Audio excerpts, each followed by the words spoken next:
We're rolling, guys. Welcome back to another episode of the Ace for Waves podcast with your host, Annabelle Schneider here. I want to start off. If you're listening on Spotify right now, you can't see this, but if you're watching on YouTube or you're listening to YouTube, wherever, I know my hair looks kind of like crazy right now. Don't get it wrong though. I did brush my hair this morning, but it's just like that. I have naturally curly hair. It is down at the moment. I didn't feel like putting it up, but now I'm kind of regretting not putting it up in the first place. If you notice that the curls are like really curly today, that's also because I had my hair in braids for most of the day yesterday. I did shower and they're still kind of like this, but I don't actually mind it.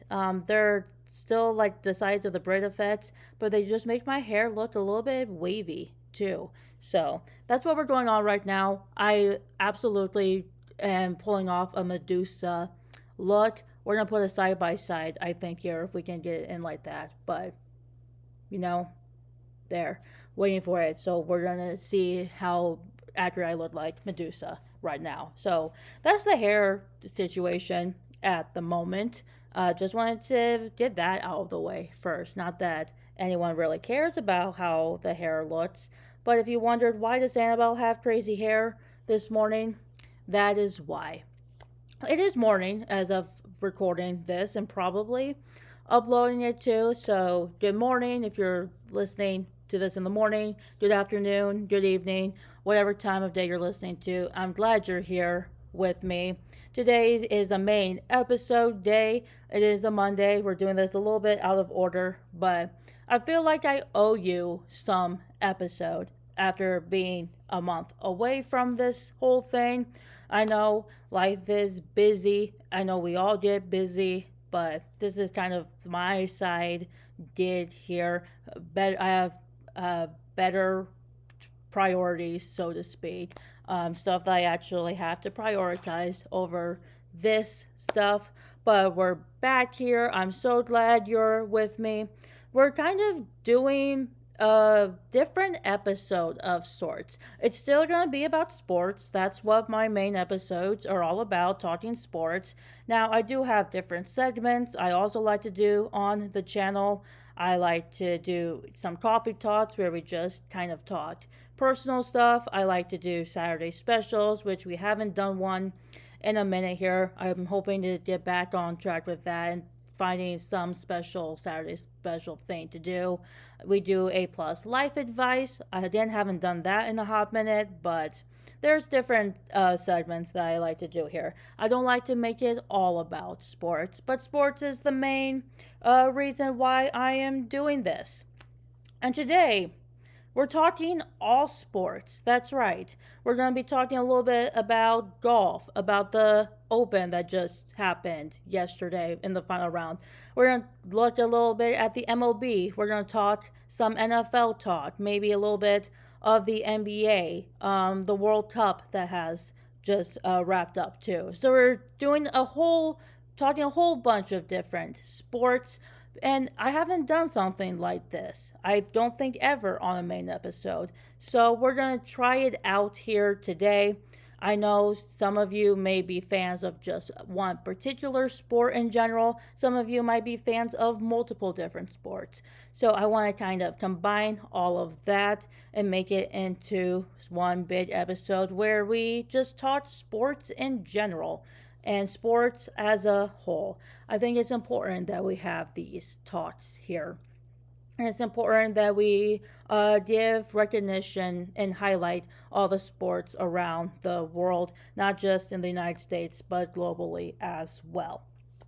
So, to start things off, I didn't really plan a layout for this episode, so we're just gonna kind of wing it.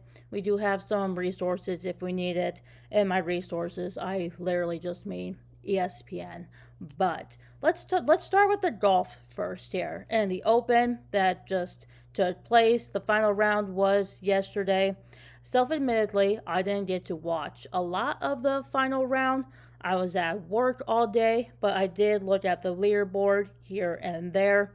I know going into the Open, there was talk about who had the highest chances of winning. Scotty's name was on top of that board, which is no surprise to me at all. He is the world number one golfer. He is a phenomenal golfer at that. If you haven't seen him play golf ever, do go watch him. Just watch him in a tournament or whatever. I think you can learn a lot from Scotty and how he handles himself on the golf course. A good leader and a good example of what golf should be about. I know that Rory McIlroy's name was also on top of that board too, and I have my opinions about Rory and his remarks on Saturday. Rory's my favorite golfer too. So I do have opinions about the situation that occurred, not necessarily with him, but regarding another golfer. We might dive into that soon too. Bryson DeChambeau's name was kind of up there, a little bit of a mix. He had something, he had an incident that occurred. And then also, I think I do think that Tommy Fleetwood's name was up on the board and chances of winning. I know Tommy is not necessarily a golfer who you would think would be on top, favorited odds to win the Open, but it was kind of on home ground for him. He's from England. The Open took place in England. It's also kind of known as the British Open, but we just commonly refer to it as the Open here. And let's start with Tommy first, actually. I was pleasantly surprised with how Tommy played. Is he a great golfer? He absolutely is.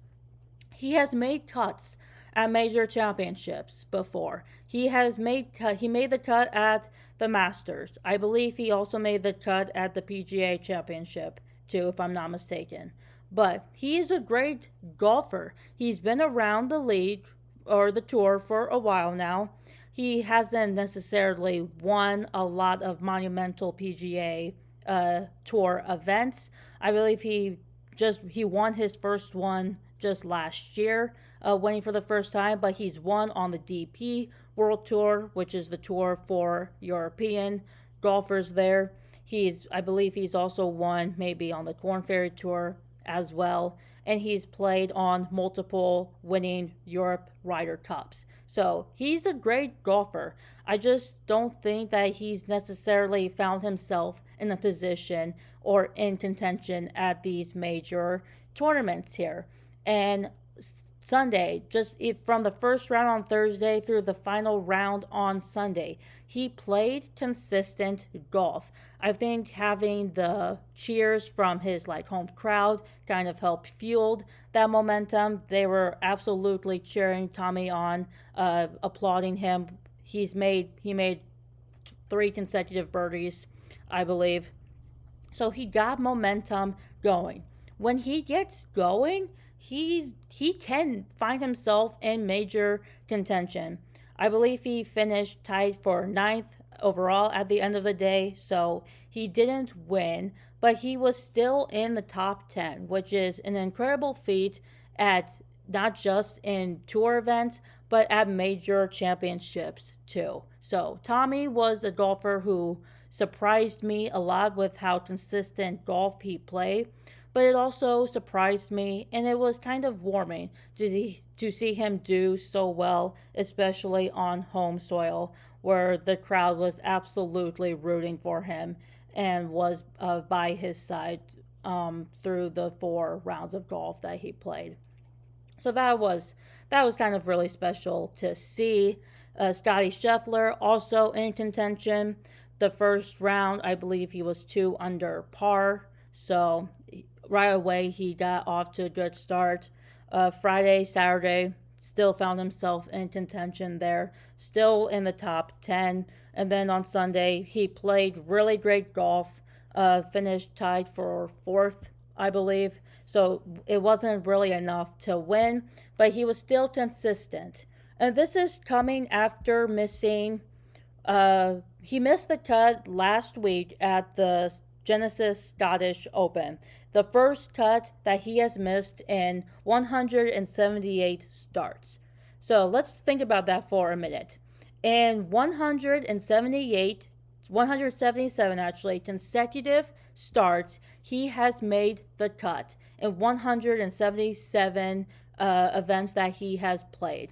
That streak ended just last week. So making 177, 178 consecutive cuts is something that any golfer should feel a sense of pride and accomplishment in.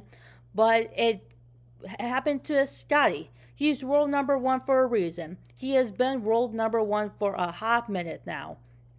He absolutely is the best golfer on the PGA Tour at this moment. He might even be the best overall golfer in the world. Maybe there's some debate with live golfers and not necessarily PGA golfers, but that's a different discussion for a different day. As of this moment, Scotty Scheffler is world number one, and I don't foresee it being taken away from him. And with until maybe the 2 years from now, 3 years from now, if there's another golfer who just takes the golf world by storm. But 178 consecutive cuts that you have made, don't get me wrong, the Scottish Open is it's a hard tournament. There's lots of bunkers there. It's on different soil too compared to some of the other events that they have played. It wasn't in the U.S. There's absolutely PGA of Tour tournaments that have taken place across the globe too. So I'm not saying that the reason he didn't make the cut was because it wasn't on home soil. Rory has played on home soil before, has missed the cut before. He's from Northern Ireland, so that I'm not saying that's an excuse for why he missed the cut, but he missed the cut at an even par. Even par is where you make par for the entire 18 holes. Maybe you've made a few birdies here and there the first nine, but then you bogeyed a few on the back nine, and then you still did your score back to even par. So he missed the cut at an even par. He didn't miss it at 1 over. He didn't miss it at 2 over. He missed it at an even. And some days bad golf can happen to even some of the best players in the world. So isn't even par kind of a little unnormal for Scotty? I personally think so. He's been one of those golfers where you're not surprised to see him at 1 under, 2 under par in the first round or even the second round too. It was just surprising that he missed the cut. And even par, I know his round two play, he was 2 over, 3 over, and that's how he missed the cut. But it can happen to any golfer. It just so happened to happen to Scotty.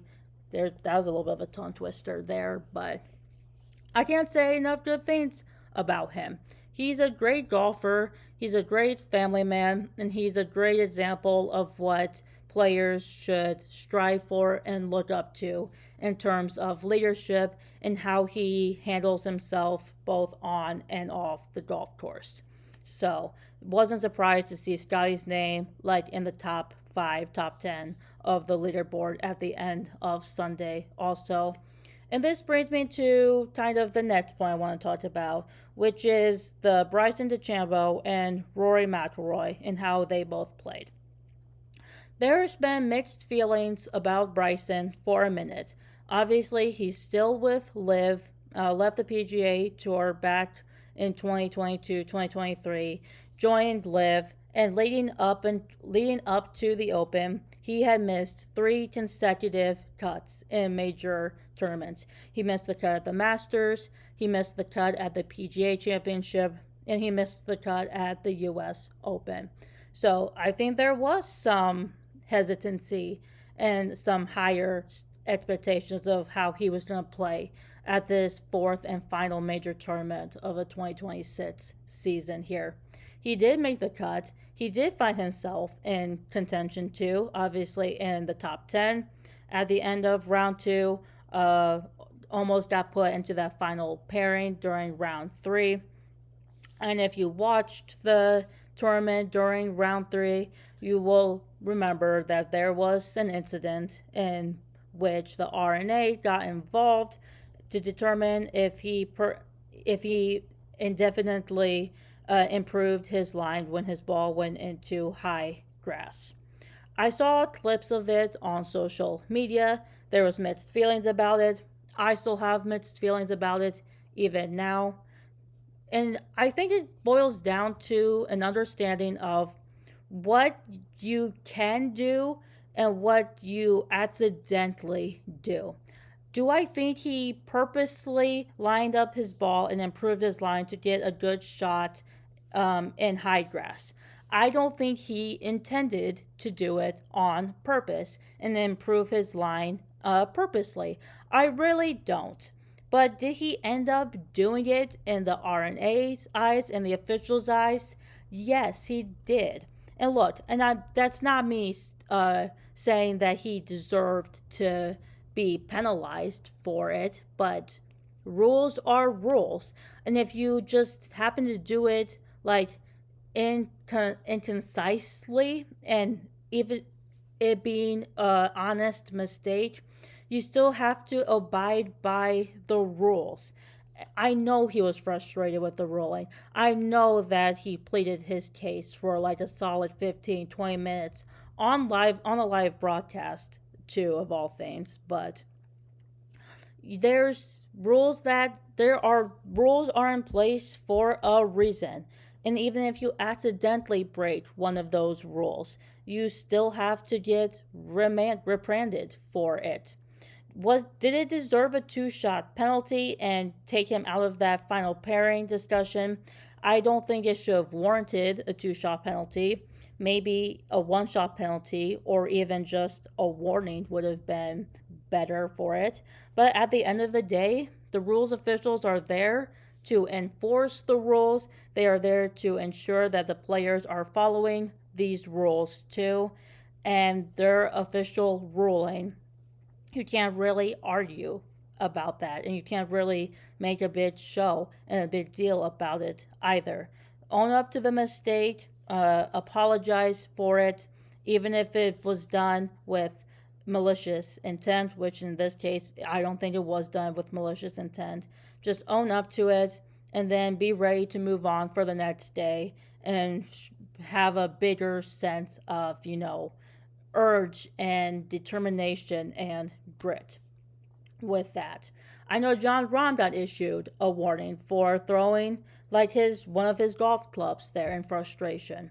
That's a new rule that I've learned that the PGA Tour is enforcing this year, that if players don't conduct themselves in like a good manner, if they let their anger get the better of them, if they let their frustration out either by throwing clubs, smashing tees, stuff like that, that can either warrant a warning, a one-time warning, or it can result in a one-shot or two-shot penalty.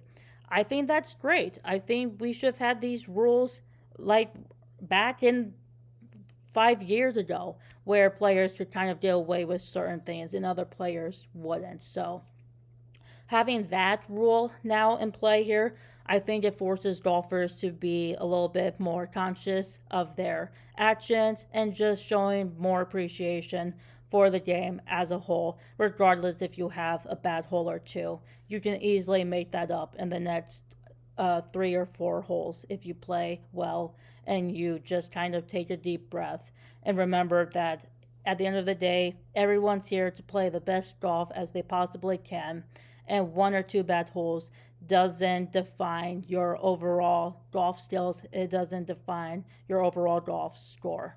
So that's kind of my opinion on it. I think Rory's opinion was a bit stronger. Clips circulated around social media, as they always do with Rory, and some of it might have been taken out of context. Rory did say that he's never been a big fan of Bryson. When reporters asked him about it, he said that the two-shot penalty was justified, that he shouldn't have taken as long as he did, complaining about the ruling and demonstrating how he was trying to shoot his shot. And he also said that a lot of it was done for just attention. Now, and this is where it gets tricky too.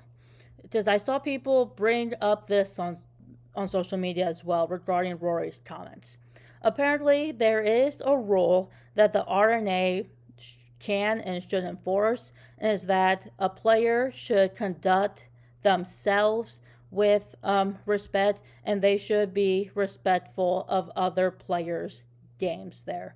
What Rory said about Bryson in his comments, instigating that he improved his line on purpose, that he did it all for attention. He wasn't showing respect to another player in that moment.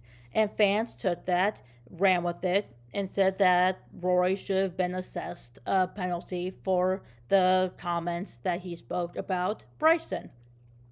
Maybe I do think Rory was petty in that moment. He absolutely was. I'm not going to defend what he said. Rory, he did act petty about his comments. He's made it very clear that he has not liked Bryson for quite a while now, and he gave his honest opinion about it. Should players be allowed to express how they feel honestly and not hold back? There is a line there. Should Rory maybe have said all of that in one huge paragraph when going on a rant about it? That wasn't the best look for him. I know fans also ran with how Rory is the PGA's golden horse, that he is the pettiest golfer in the league, that he is he is very performative. I know Rory called Bryson performative as well, that he's a big crybaby and a narcissistic golfer, all that stuff. Rory has a lot of haters. That's been made clear. Bryson has a lot of haters too. I don't think Rory maybe should have said all of what he said, but again, he is entitled to his honest opinion and how he felt in that moment. Did Bryson hold up other golfers? Possibly, especially after you plead your case for 20 minutes. I don't think it should have been a whole 20-minute ordeal. Maybe a 10-minute ordeal where both sides kind of talked it out, figure out what went wrong. I do agree that Rory was petty, that that reporters asked him a question about Bryson, and he just didn't hold back. So, should Rory maybe have made all of the feelings known about how he feels about live golfers and Bryson in particular? I don't know. He's disliked live ever since it started. It's nothing new. We've all known this about Rory. What we also kind of know about Rory is that he cares about the game of golf. He cares about keeping the PGA Tour how it's always supposed to be and how it's always been. I do think fans treat him a little bit differently compared to some of these other golfers. He's put on a very high pedestal, and if he doesn't meet those standards, then everyone just comes for him. Is that fair? No, not really. But that happens with almost every single athlete. Scotty's been put on a high pedestal before. He has met those high standards. Rory's also at a little bit of a higher standard, and when he doesn't meet those standards, then it just goes downhill from there. But there's also a huge difference in the player making 4 consecutive cuts at a major tournaments this year, and one player only making the last one. So do with that as you may. Also, just to kind of wrap things up on the Rory Bryson situation, Brooks Koepka has also disliked Bryson openly, but has he made public comments about it, especially after a round of golf? Not really. It's not in this situation, at least. And I know Brooks also did make the cut at the Open this year as well. I believe Brooks also left the Live Golf to decide to come back to the PGA Tour.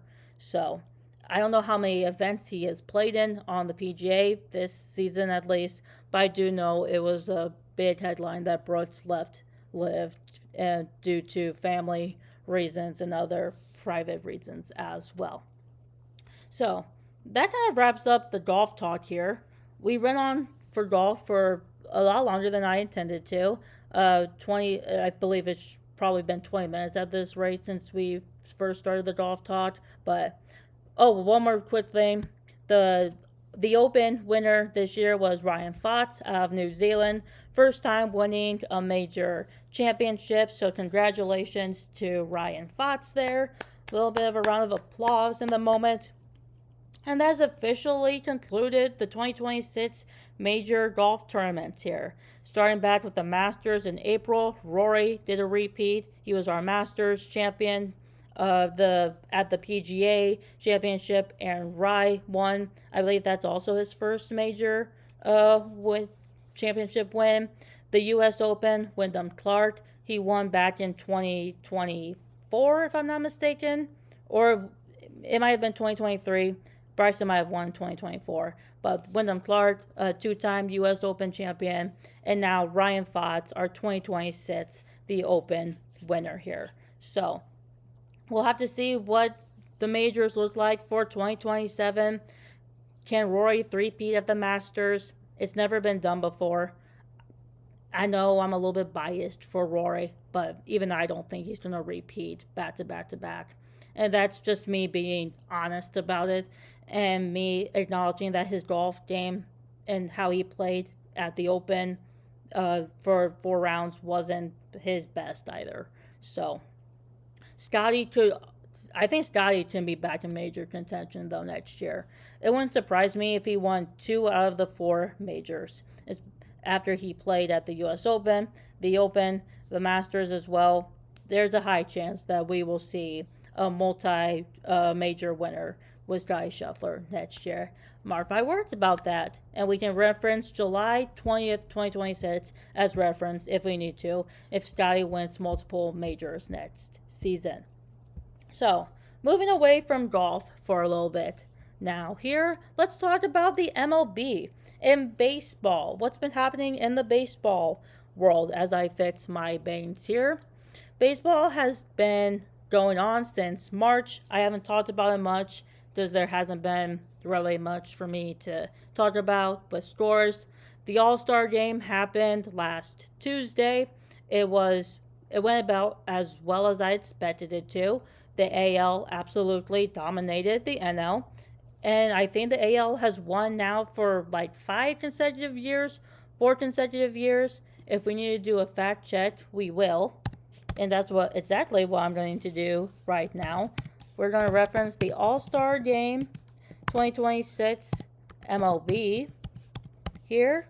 The American League won 4-0. Again, not a surprise. The National League, I think, struck out 9 out of the first 15 at-bats. So that's not great. That's absolutely not good playing here. Then I was trying to look up how many consecutive All-Star games the AL has won, and that could take a bit more research that I really don't want to look up at the moment. But here's a fun fact, guys. The 2027 All-Star game will be at Wrigley Field, home of the Chicago Cubs. So that's something to look forward to. That's also something I want to go to now. If it's going to be at Wrigley Field, I'm a Cubs fan, if you couldn't tell. So maybe if I find the actual statistic for how many games that consecutive All-Star games the AL has won, I'll put it like right up here. And when I do my research, better. But taking a look at baseball stuff for a moment, we can look at some scores from last night because I kept up with a few scores here.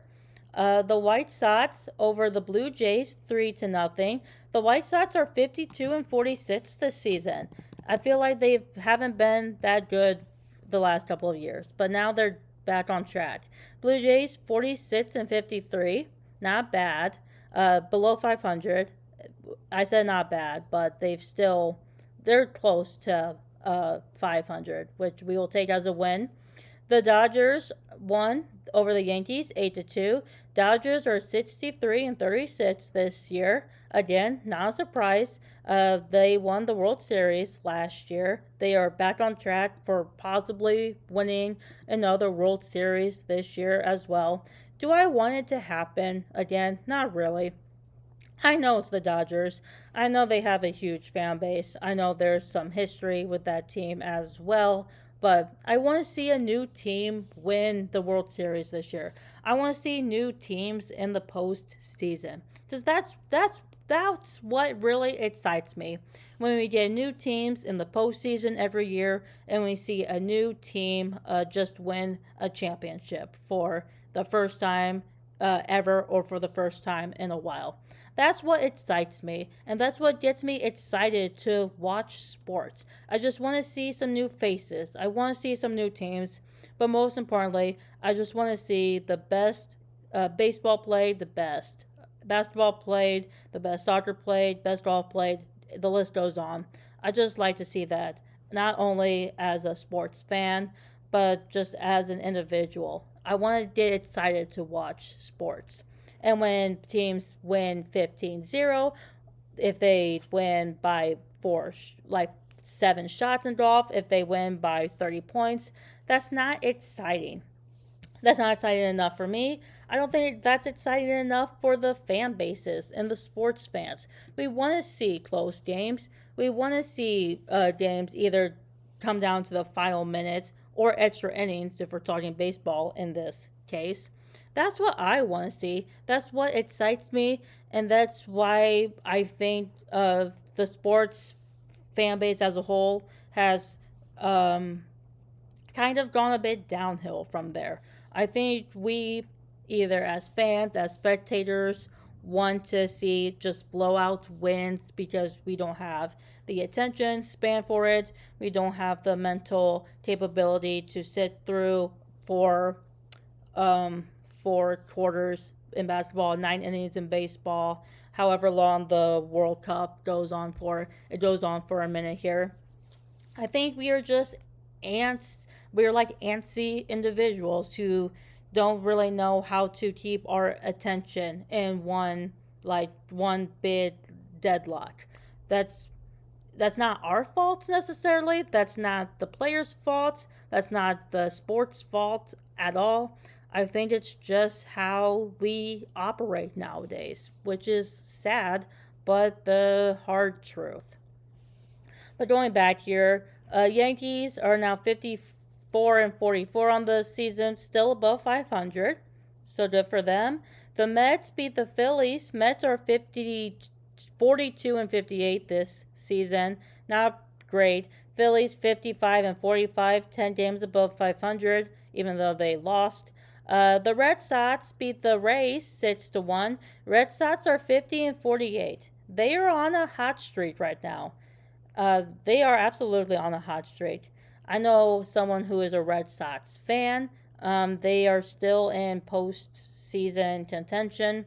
The Rays 56-42, again also above 500, so having a decent season. Braves beat the Rangers. Braves 57-41. That does surprise me a little bit. I didn't expect the Braves to be that as good as they are this season. Rangers 50-49, 1 game above 500. They're doing after average.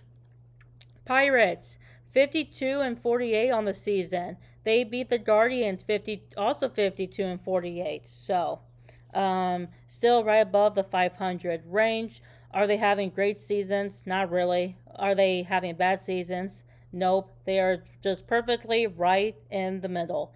And especially in the second part of the season, now that the All-Star break has ended, these are two teams who can absolutely make some big surges late in August, September, before postseason in October. The Brewers right now, they beat the Marlins 3-1. My brother Michael's favorite team is the Milwaukee Brewers. They are 62-37 this year. I do kind of want to give some recognition to the Milwaukee Brewers.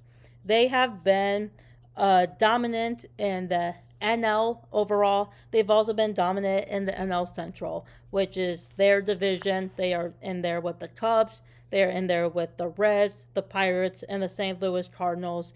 Obviously, they are in first place in their division right now by a by a good amount of games. The Milwaukee Brewers have made made good. They've made good base. They've I'm trying to think of how I want to word this. They've made baseball exciting to watch. Have they been swept in series before? Yes, they have. They have had a few slumps here and there.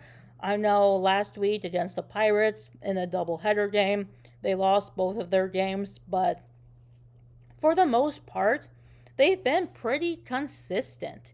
And that's all you can ask for, especially leading into the All Star break.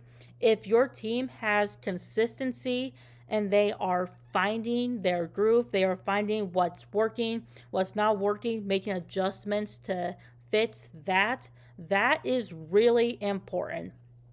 I firmly believe that the second half of the MLB season is by far the most important. I know the first half you find your groove, you win games, you kind of make adjustments if you need to, but during the second half, especially when you get closer to the postseason and closer to the end of the season, that is where you need to find those mistakes and find ways to fix or correct those mistakes, whether it means sitting players out for games if they're not batting well, if they're not fielding well, whatever that may be, trying to find taking pitchers out if they're starting to struggle early on, maintaining that consistency, and just finding different solutions to overcome certain obstacles. That is what the second half of the season should be.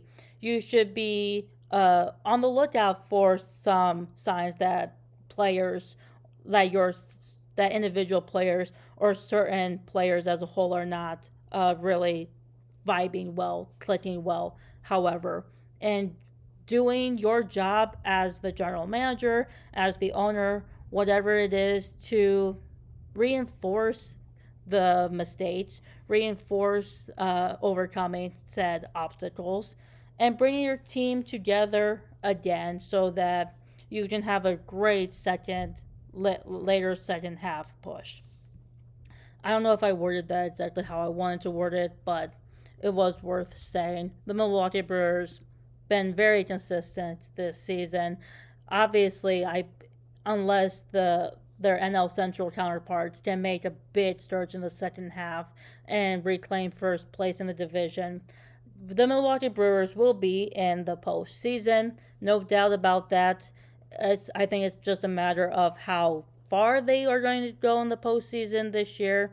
And if they keep playing the way that they are, finding ways to win, having players just hitting the ball really well, fielding really well, they could find themselves in deep postseason contention.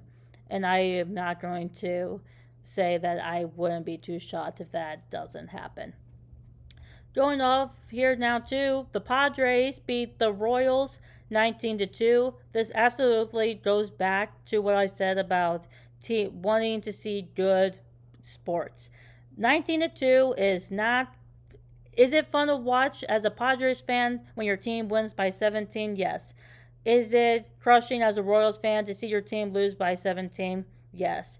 The Royals are 40-60 this year. They have lost more games than they have won games, and that's by a 20 point differential there.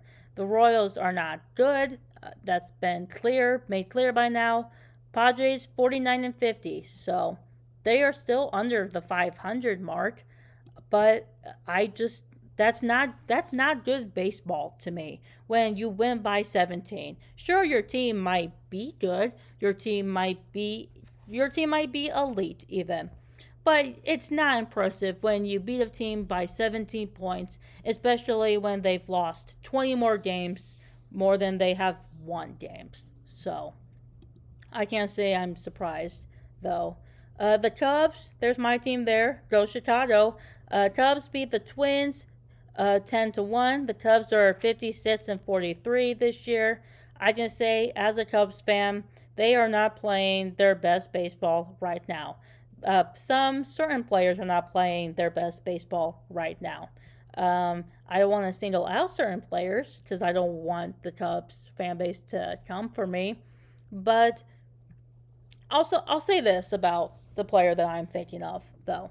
He's been on the team since the first day that they drafted him, and you can probably guess where this is going now. Look, I'm a big fan of Ian Happ. I really am. I love watching him play baseball. He is a very experienced baseball player. He is the longest tenured Cubs on that roster right now, and maybe even just within the entire organization. He is a great outfielder. He won consecutive Golden Gloves in the outfield position. He's a great he's a great baseball player. There's no taking away from that. I love watching him play. I love watching him make catches in the field, but most importantly, I love when he plays consistent baseball. He is not having the best year right now. That has been made clear. His batting average is has dropped even in this series to 217 or .217. That is the second worst or the third worst amongst the other roster that the Cubs had in this series against the Twins. He's not batting well at the moment. He hasn't been batting well the past couple seasons if we want to really take it back that far. He does need to work on maybe swinging the ball more, not striking out as much, which has been a big issue for him in past years and even this year as well. That shouldn't take away his ability to be play good baseball. That doesn't take away the fact that he is still a good ball player. I just think the batting average, the hitting the ball well is not has not been there for the last month or so. And if the Cubs want to make another postseason run this year, then they absolutely need Ian Happ to be playing better baseball, improving that batting average, maybe not taking as many strikeouts, swinging the ball more, improving his baseball stance, however that is, and just trying to find something to fix those tiny little mistakes as quick as possible. I don't want to say fix those errors because he's not really making errors. He just hasn't been on his best game. And the Cubs absolutely need their veteran player to be on their best game, especially as we push through the second half of this season. So again, I don't hate Ian Happ. I love watching him play baseball. He's one of my favorite baseball players to watch. Just same with Christian Yelich on the Milwaukee Brewers. I love watching Yelich play. He's a great baseball player, also in the outfield position. Maybe have a thing for outfielders. I don't know.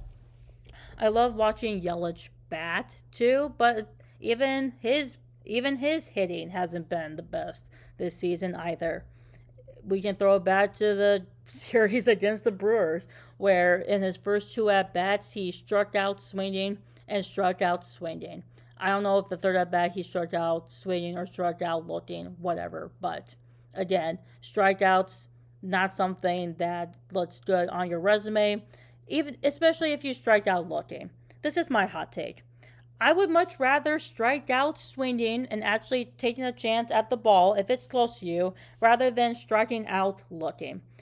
I think if you strike out just looking at the ball, then I'm not going to say that you're lazy. That's not the right word for it. But if you strike out swinging, you're actually taking a chance at it. Just striking out looking is, I don't know. Lazy is not the right word for it, but I'm sure there's a better word that I can use to describe it. But I think you have a better chance of hitting the ball, obviously, if you take a chance at swinging the baseball rather than just looking at the baseball. I also prefer to strike out swinging, not in 3 consecutive pitches, too. maybe like a one, two balls, two strike situation, then you like swing the ball and you miss. I would much rather take that than three consecutive strikes and you just look at all three of them. So if I find a word better than lazy, then I'll definitely link that there too. But there, there has to be a better word than lazy. Let's see. We're gonna wrap this up here quickly. Going to the St. Louis Cardinals. The Cardinals lost to the Diamondbacks 8-7. They lost in 10 innings though, so I have to assume the Diamondbacks hit a walk-off hit or a walk-off home run, whatever it may be. The Cardinals are 51-47 this year, 25-21 away. Diamondbacks 51-48. So these are two teams that are pretty even leveled with one another. They are 29-21 at home. So see, that's a good baseball game. If it goes to extra innings and the team wins by one, that is some good baseball right there. And that's all I believe I wanted to talk with the MLB. Just looking at scores from last night, I know the St. Louis Cardinals are on ESPN tonight. That also has to suck here. When you play a road series, they were at the Diamondbacks, and then you have to turn around and play another road series at the Angels, which is where they'll be at tonight. I guess it could be a lot worse. Arizona, California is not too that far away. Is it still? It's still going to be a flight out there. I don't know how far away uh, Arizona is from Los Angeles or which part of Arizona they were playing at before traveling to LA to take on the Angels. But I do think it's a bit hard where you have to play a road series and then you lose that series and then you have to turn around right away, fly to another state and then play another road series there. They do have a 9 o'clock game on ESPN tonight that's due in part to the time zone from there. They're probably I think LA is 2 hours behind, 3 hours behind, so they're technically playing 6 o'clock their time compared to 9 p.m. Central Time, 10 p.m. Eastern Time, that sort of thing. But I'm hoping that the Cardinals can uh, find a way to win their series against the Angels because I think they could use that as a confidence booster there. We're just gonna take a look at the second half here. So 3 game series against the Angels, and then they have a home game versus the Diamondbacks for some reason. I don't know why it's just the one game unless it's a makeup game from the first half. And then they have a home series against the Cincinnati Reds starting on Friday the 24th, and then they have a 4 game home series against the Chicago Cubs, which I want to watch. And it's on ESPN too on Thursday the 30th. So lucky me. I hope we get that game on. Oh, but it's at 1:15 in the afternoon. Maybe that's why. So that's that. While we're there, the Cardinals. Oh, I feel bad. The Cardinals get to finish off their 2026 season at on the road at the Milwaukee Brewers. So that has to stink there. Um, but no, I've been keeping up with the Brewers, been keeping up with the Cubs, keeping up a little bit with the St. Louis Cardinals because I kind of have to now due to the job that I have, uh, being a home affiliate for St. Louis Cardinal baseball and radio. And then I occasionally keep up with the Twins and Royals because my mom and brother are a Royals fan and a Twins fan. And I'm lucky that Michael's a Brewers fan so that we can still be in the same division together and talk rivalries there. But baseball talk, moving on from baseball now, let's talk a little bit about football. We have gone on for 49 minutes now. This has been a longer episode than I have intended it to be. I think I just spent way too much time on the golf and baseball aspect, but we'll make this kind of a quick one. NFL season, it's going to be here in September. That's still like 2 months away, maybe a month and a half away before the official start of the season. I'm excited for I'm excited for the football season this year.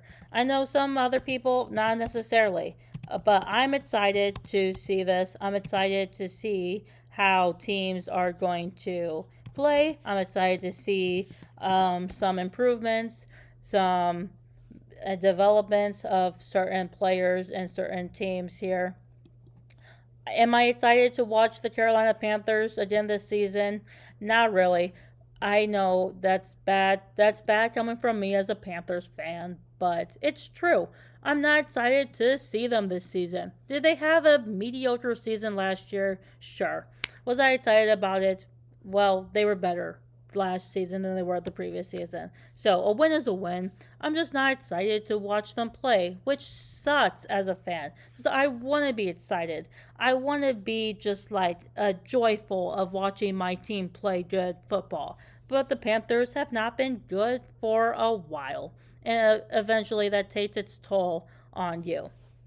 Here we go. The start of the season starting here, week 1, Sunday Night Football on September 9th, which is, yeah, literally a month and a half away at this rate. It's Patriots and Seahawks at 7:20 p.m. on NBC. That's our current, I believe that's the reigning Super Bowl matchup here between the Patriots and Seahawks. Maybe they intended to do that. I don't know. But then our international game on September 10th, Monday Night Football, 49ers versus Rams. The Rams are going to be really good this season. The 49ers still going to be good. I don't know how good. We'll see. We'll see with them. I am kind of excited to watch them. And then finally on September 13th, official week 1 here, Bears and Panthers. I'm going to say the Bears are going to win by at least 17 points. I'm so sorry, Carolina. Then we have Bucks and Bengals. Excited to see Joe Burrow and how his team plays this year. Obviously, Baker Mayfield with the Bucks, been a good player now for quite some time. This could be a really good matchup here. We have Saints and Lions, Bills, Texans. That's also a game I'm going to keep an eye out for. Ravens versus Colts. We have Browns and Jaguars, Falcons, Steelers, Jets and Titans. Curious to see that as well. I don't know. Both teams didn't do well last season. We'll see if they make improvements this season. Then we have Cardinals and Chargers, Dolphins, Raiders. Dolphins again going to look pretty different this season without Tua Tagovailoa and Mike McDaniel. We have Packers and Vikings. Ooh, that's going to be good. That's a rivalry right there. I expect that to be a good game. Commanders and Eagles here. Two NFC East teams competing against each other. And then Sunday Night Football. Maybe this is official Sunday Night Football week 1. I don't know if the other Sunday Night Football was just like a pre-opener or just a rematch of the Super Bowl. But I think the official Sunday Night Football, September 13th, 7:20 p.m. It's Cowboys at the Giants. Cowboys not going to look really different this season, I guess. Giants kind of going to look a little different too with a new head coach. But that's a Sunday Night Football game I'm excited for. I can't wait to see Dak Prescott back in action, being in I think this is year 10 now.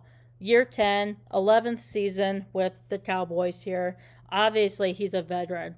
Obviously, he has oodles of football experience in the league. He is a great quarterback. He is a great player, both on the field, off the field, how he conducts himself. I'm curious to see how the Cowboys are going to rally this season and if they can make it even to the postseason, which would be a surprise for me. But we'll see CeeDee Lamb back in action, see George Pickens back in action. The Cowboys offense, I have high hopes for. Now the defense is still a little bit iffy. I know they've added some defensive players. They drafted defensive players in the first and second round of the draft this year. So hopefully they can make some impacts right away for this team. Cowboys still without Micah Parsons ever since they traded him. They released Trayvon Diggs. I'm sad about that, but not too sad because he didn't play well at all last season, which pains me to say. And then finally, Monday Night Football, September 14th, we have Broncos at the Chiefs. That's also going to be a really great game. I can just feel it in my bones. And I'm just tired of seeing the Chiefs and everything. So I'm going to root for the Broncos for that game, I think.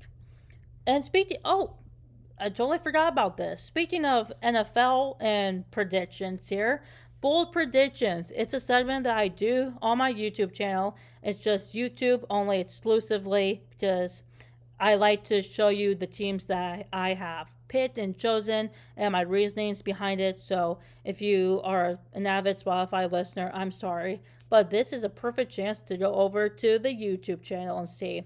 I do bold predictions every week for the NFL season here. I started it back in 2024-ish or so, up at my dorm room at UNI when I first started making those videos. I continued it last year as well for the season. I think I missed a few weeks here and there, but we're bringing it back this season, season 3, bold predictions, only on my YouTube channel. We're going to do week 1 right before the start of the NFL season in week 1. So you can expect a bold predictions either on the Thursday or the Friday before week 1. But I'm excited to do this again. I've done it for 2 years now. We're going to continue it for the 3rd year in a row. And it's going to be improved. Don't you worry about that. We're going to find ways to improve season 3 and make it a little bit bigger and better than what it has been. So I'm super excited about that. We are at 56 minutes now, gone way over time. I know we didn't get to talk about basketball or the World Cup, but I think we're going to end this episode here. So thanks so much for listening to me just ramble about sports this week.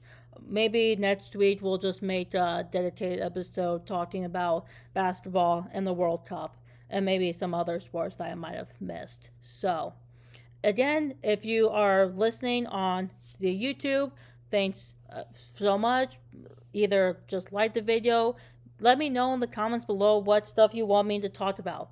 I'm opening to talking about any and each sport. I do like to do the research ahead of time, so if you have topics that you want me to discuss, just let me know in the comments. Give me some recommendations there, and I can easily do the research and prepare for an episode there.